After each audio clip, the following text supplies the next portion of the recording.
हाँ तो फ्रेंड, हम लोग क्लास 6 का देखेंगे जो सितंबर महीना का क्वेश्चन आया है ना, तो सबको बनाते चलना है। देखिए एक प्रश्न हिंदी में क्या है, कविता के इस अंश को पढ़िए और दिए गए प्रश्न 1 से और 2 के उत्तर दीजिए।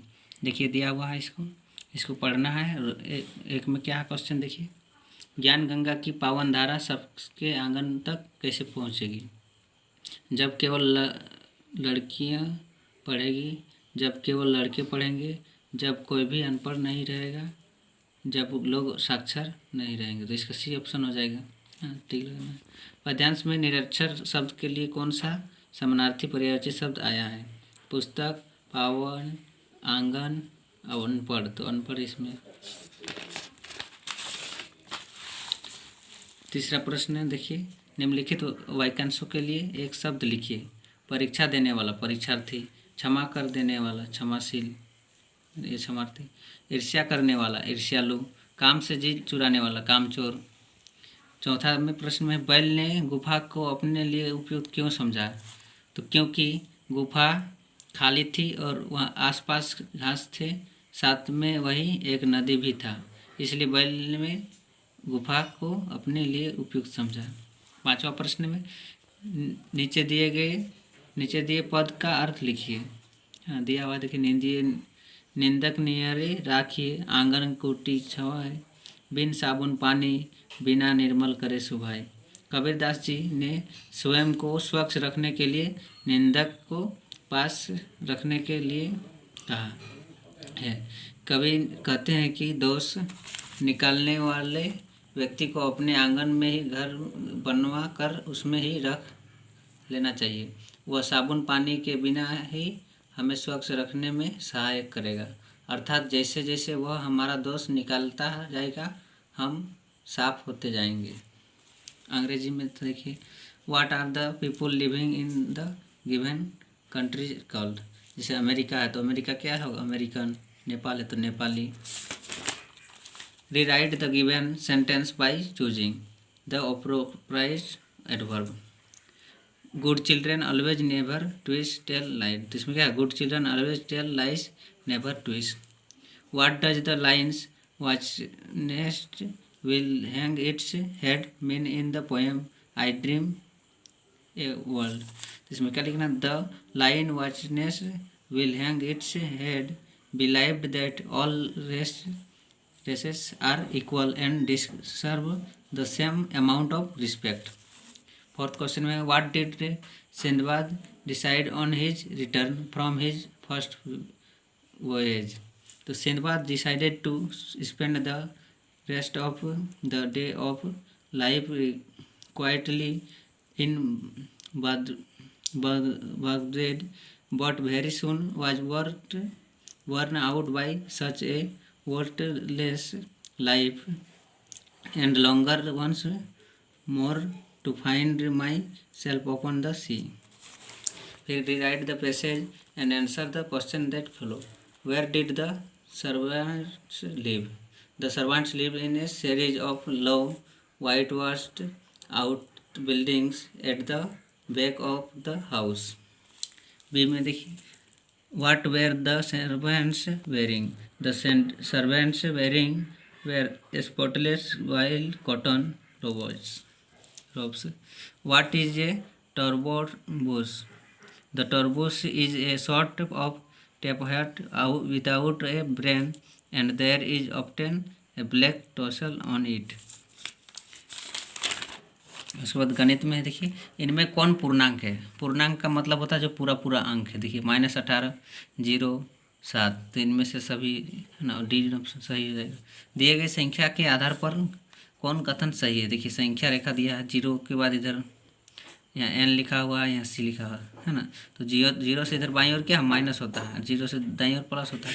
तो देखिए n से c बड़ा है, n से c बड़ा है, गलत बोल रहा है ना। c से n बड़ा है, c से n बड़ा है, ये सही हो जाएगा। तो और o से c बड़ा है, o से c बड़ा है, गलत बोल रहा है। o से n बड़ा है, ये भी गलत बोल रहा है। तो ऑप्शन नंबर बी हो जाएगा। c n क्या है? c से n बड़ा है, n जो बड़ा होता है माइनस में। 45 में से 56 को घटाइए, है ना। तो 45 में 56 घटाएंगे तो बड़ा अंक का पहले माइनस चिन्ह है तो माइनस लगाएंगे और घटाएंगे तो 11 आएगा, तो -11 इसका हो जाएगा। चौथा में देखिए -14 जोड़ 32 -8 -1, है ना।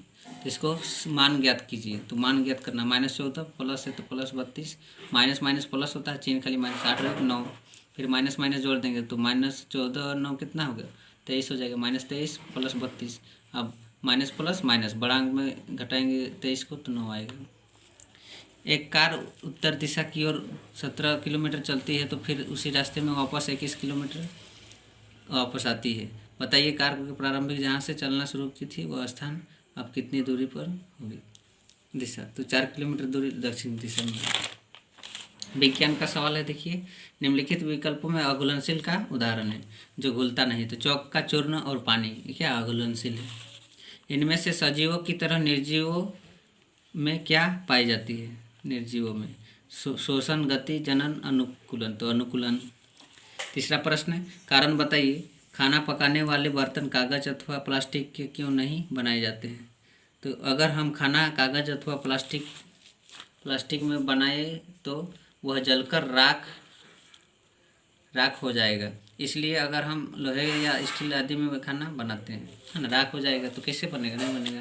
चौथा में देखिए रीना अन्न के दानों को डंडियों से अलग करना चाहती है, उसे पृथक्करण की किस विधि का चयन करना चाहिए और क्यों। रीना को अन्न के दानों को डंडियों से अलग करने के लिए हाथ चयन विधि का उपयोग करना चाहिए, क्योंकि अगर वह हाथ से करेगी तो थोड़ी जल्दी होगी। उसको दीर्घ उत्तर प्रश्न है, देखिए रेगिस्तान में निवास करने वाले जंतुओं में अपना अस्तित्व बनाए रखने के लिए कौन कौन से अनुकूलन पाए जाते हैं। तो क्या मरुस्थल या रेगिस्तान में पानी की अत्यंत कमी होती है, दिन बहुत गर्म और रात बहुत ठंडी होती है। रेगिस्तानी सांप, चूहे एवं केकड़े गर्मी से बचने के लिए दिन के समय बालू में बनाए गए बिलों में रहते हैं और रात के अपने भोजन की तलाश करते हैं। उसके बाद सामाजिक विज्ञान का है, देखिए भारत के विभिन्न स्थानों में पूरा पाषाणकालीन औजार मिले हैं। नीचे दिए गए कॉलम को देखकर जोड़े गए। इसमें क्या हो जाएगा, गुजरात में लोथल। दूसरा प्रश्न है, दिए गए भारत के मानचित्र को देखकर बताइए कि भारत के लगभग मध्य में से होकर कौन सी रेखा गुजरती है। तो मध्य से होकर कौन रेखा गुजरती है, कर्क रेखा। तीसरा प्रश्न, उनके लिए रोना अच्छी बात नहीं है, इस कथन पर गौर कीजिए और बताइए कि इस प्रकार के भेदभाव को दर्शाइए। तो इसमें क्या होगा, जातीय भेदभाव। चौथा में भारत से संबंधित किन्हीं दो प्रकार की विविधताओं को उदाहरण सहित बताइए। तो भारत के विभिन्न प्रदेशों और क्षेत्रों में खान पान में भी अंतर हो पाया जाता है। खाद्य पदार्थों की आदत किसी विशेष स्थान पर उसकी उपलब्धता पर निर्भर करती है। झारखंड में पिट्ठा, धुसका, बर्रा, छिलका रोटी आदि ढकनी रोटी बड़े चाव से खाए जाते हैं। मड़वे की रोटी भी झारखंड में लोकप्रिय भोजन है। पंजाब में सरसों के साग के साथ मक्के की रोटी, गुजरात में ढोकला, महाराष्ट्र में बड़ा पाव, केरल में अवियल, दक्षिण भारत में डोसा आदि राज्यों में अलग अलग पकवान खाए जाते हैं। भाषाई विविधता होता है। भारत एक बहुभाषी देश है। हमारे देश में 1700 से अधिक भाषाएं बोली जाती है। यहाँ हर राज्य में अलग अलग भाषा बोली जाती है। जैसे झारखंड हिंदी, खोरठा गुजराती, कश्मीरी, उड़ीसा उड़िया आदि भाषा बोली जाती है। उसके बाद पांचवा प्रश्न है, महत्वपूर्ण अक्षांश रेखाओं को चित्र के माध्यम से स्पष्ट कीजिए। तो देखिए चित्र बना हुआ है ना, ये चित्र आप सभी को भी बना देना है।